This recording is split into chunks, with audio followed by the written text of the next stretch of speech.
Hello दोस्तों, कैसे हैं आप सब? आशा करता हूँ आप सभी बहुत अच्छे होंगे। आज का जो वीडियो है क्लास 10th के बच्चों के लिए है और बहुत ही इम्पोर्टेंट प्रश्न होने वाला है आपके आगामी परीक्षा के लिए। ध्यान से देखिएगा आप सभी और सीखने का प्रयास कीजिएगा, ठीक है?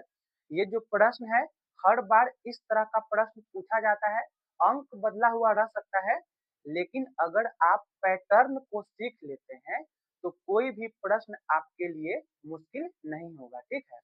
तो सबसे पहले जो प्रश्न कहा जा रहा है हमारा क्या है कि द्विघात समीकरण क्या है? द्विघात समीकरण x x square plus 9x x x square plus 9x plus 20 का मूल ज्ञात करें। क्या ज्ञात करना है? मूल ज्ञात करना है, ठीक है? तो सबसे पहले हम लिख लेंगे हल। सबसे पहले हम लिख लेंगे हल, ठीक है? और जो समीकरण दिया गया है, क्या दिया गया है? X x square plus 9x plus 20, ठीक है? इसका क्या निकालना है हमको? मूल निकालना है। तो मूल निकालने के लिए एक इसका बहुत ही आसान सा सूत्र होता है जो कि आपको आगे बताएंगे, उसको अच्छा से आप मन में बिठा लीजिएगा, ठीक है? तो देखिए इसको ना पहले हम तोड़ते हैं, ए बी सी के रूप में इसको तोड़ देते हैं, ठीक है? तो यहाँ पर पहले हम क्या लिखेंगे?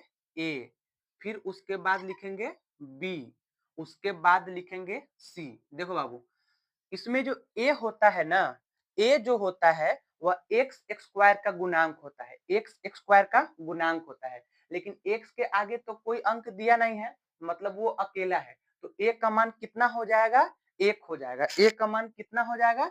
एक हो जाएगा। तो ए का मान एक हो गया।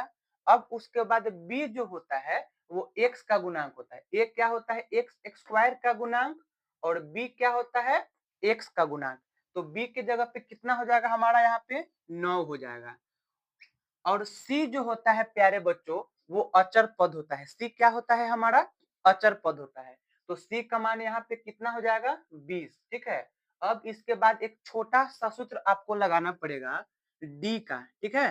तो डी बराबर होता है बी स्क्वायर घटाओ 4 गुना ए गुना सी, ठीक है? बहुत सारे बच्चे इसको ऐसे भी शॉर्ट में लिख लेते हैं, बी स्क्वायर घटाओ 4ac, है ना? तो फिर इसमें परेशानी आ जाता है कि गुना कहाँ से आ गया। तो बच्चों, अगर यहाँ पर किसी भी प्रकार का चिन्ह नहीं दिया रहता है तो वहां पर गुना का चिन्ह दे दिया जाता है। तो परेशानी होने से अच्छा है कि डायरेक्ट हम अलग अलग करके ही लिखेंगे। अब यहाँ पर जो सूत्र दिया गया है B square minus 4ac, B square minus 4ac या फिर बी स्क्वायर घटाओ 4 गुना ए गुना सी, कैसे भी बोल सकते हैं, जैसे आपको अच्छा लगे उस तरह से इसको बोल सकते हैं, ठीक है? लेकिन बोलना यही है।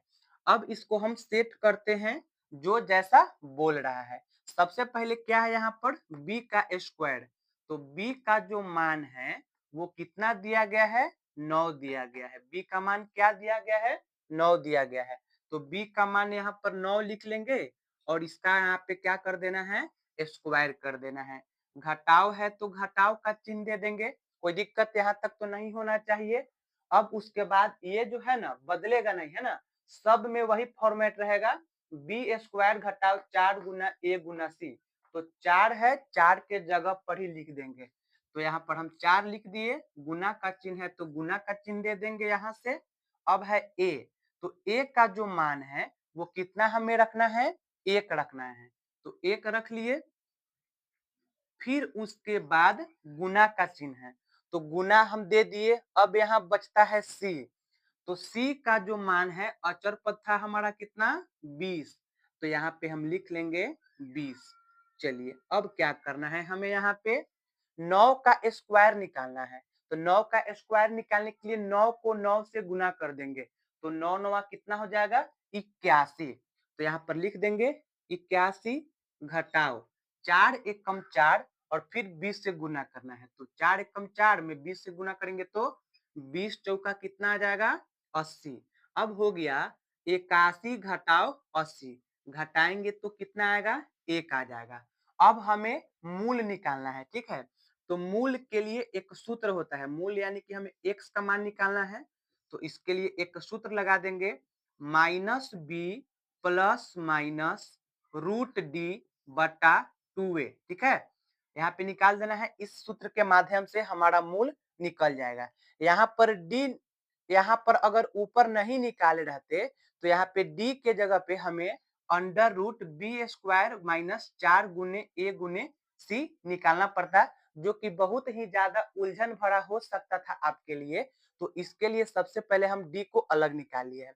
अब हम क्या करेंगे, जो हमारा सूत्र में कहा जा रहा है उसी के अकॉर्डिंग हम मान को सेट करते हैं। तो चलिए, यहाँ पर क्या हो जाएगा हमारा, b प्लस माइनस में b है तो माइनस का चिन्ह दे दिए। अब b का मान कितना है ऊपर, 9, तो यहाँ से हमें 9 लिख लेना है b के जगह पे।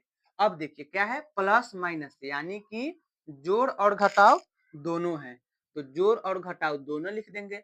फिर रूट में चला जाइए, रूट में यहाँ पर d का मान कितना है, 1 है, रूट में d का मान कितना है, 1 है, तो रूट में 1 हो जाएगा, बटा दे देंगे, क्या है 2a, यानी कि 2 गुना a, क्योंकि बीच में ना किसी भी प्रकार का चिन्ह नहीं दिया गया है, तो 2 गुना a हो जाएगा। तो 2 गुना a का मान हमें कितना आया हुआ है, 1, तो यहाँ से हम 1 लिख देंगे, ठीक है। अब देखिए, अब क्या करेंगे, यहाँ पे हम -9 जोड़ घटाओ रूट 1 का वर्गमूल 1 होता है। अगर यहाँ पे रूट में 4 रहता तो रूट 4 का वर्गमूल कितना हो जाता, 2 हो जाता। 9 रहता यहाँ पे तो रूट 9 का वर्गमूल कितना हो जाता, 3 हो जाता। अगर यहाँ पे रूट में 25 रहता तो 25 का वर्गमूल कितना होता है, 5 होता है। तो उसी के अकॉर्डिंग रूट 1 का जो वर्गमूल होगा यहाँ पर हम 1 लिख लेंगे, बट्टा में कितना है 2 एकम 2, ठीक है। अब यहाँ पे आप क्या कीजिएगा, थोड़ा सा आपको ध्यान देना पड़ेगा। यहाँ पर आपको थोड़ा सा ध्यान देना पड़ेगा कि माइनस और प्लस दोनों में है यहाँ पे ना, तो इसको 2 बार अलग अलग करके लिख देंगे। एक बार लिखेंगे जोड़ के साथ और एक बार लिखेंगे घटाव के साथ सेम चीज को, ठीक है। तो बाहर वाला तो वैसे ही रहेगा ना, -9 एक बार जोड़ के साथ लिख देते हैं बीच में, और इसी को सेम चीज एक बार हम घटाव में लिख देंगे, ठीक है। -9 -1/2, यहाँ पर बीच में क्या था, जोड़ और घटाव दोनों के साथ था, तो हम क्या किए हैं, एक बार इसको जोड़ के साथ और एक बार घटाव के साथ। नीचे 2 एकम 2 है तो 2 2 ही रहेगा सब में। अब देखिए यहाँ पे हम क्या करेंगे, थोड़ा सा -9 + 1, तो माइनस और प्लस होता है माइनस, यानी कि घटाव और जोड़ मिल करके क्या बनाएगा, घटाव बनाएगा। तो 9 में से 1 घटा देंगे तो 8, बटा में कितना है 2, तो यहाँ पर हम लिख देंगे 8/2। चूंकि दोनों संख्याओं में बड़ा अंक 9 है और 9 के आगे घटाव का चिन्ह लगा हुआ है, तो यहाँ पर हम घटाव का चिन्ह लगा देंगे। फिर कॉमा दे देते हैं, माइनस और माइनस यानी कि घटाव और घटाव मिलकर के जोड़ बनाता है, तो माइनस और माइनस क्या हो जाएगा, प्लस हो जाएगा। तो -9 और +1 को हम जोड़ देंगे तो कितना आ जाएगा, 10 आ जाएगा। लेकिन दोनों क्या है, दोनों माइनस में ही है, और उसमें का जो बड़ा अंक है, बड़ा अंक का ही चिन्ह हम लोग लिखते हैं, ठीक है। तो बड़ा अंक यहाँ पे 9 है, वो भी घटाव यानी माइनस में है, तो यहाँ पर हम घटाव का चिन्ह लगा देंगे, बटा में कितना है 2। अब बारी आता है सरलीकरण के, यानी कि इसको काट करके छोटा करेंगे, अगर कटने वाला रहेगा तब। तो 2 चौका 8, 2 पचे 10, दोनों कट जाने वाला है, तो 2 एकम 2, 2 चौका 8, 2 एकम 2, 2 पच्चे 10, तो कितना आ गया हमारा, एक आ गया -4 और एक आ गया -5, यानी माइनस तो रहेगा ही, ठीक है।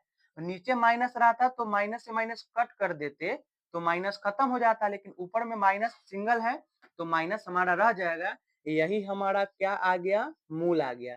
यही हमारा क्या आ गया, मूल आ गया। ये आपका आंसर हो गया, ठीक है प्यारे बच्चों। आशा करता हूं आप सभी को समझ में आया होगा। अगर समझ में आया होगा तो एक क्वेश्चन आपके लिए हम देते हैं, जो कि आपको करके लाना है। द्विघात समीकरण x² प्लस 12x प्लस 32 का मूल ज्ञात करके आप हमें आंसर में कमेंट कीजिएगा कि इसका मूल क्या आएगा, ठीक है।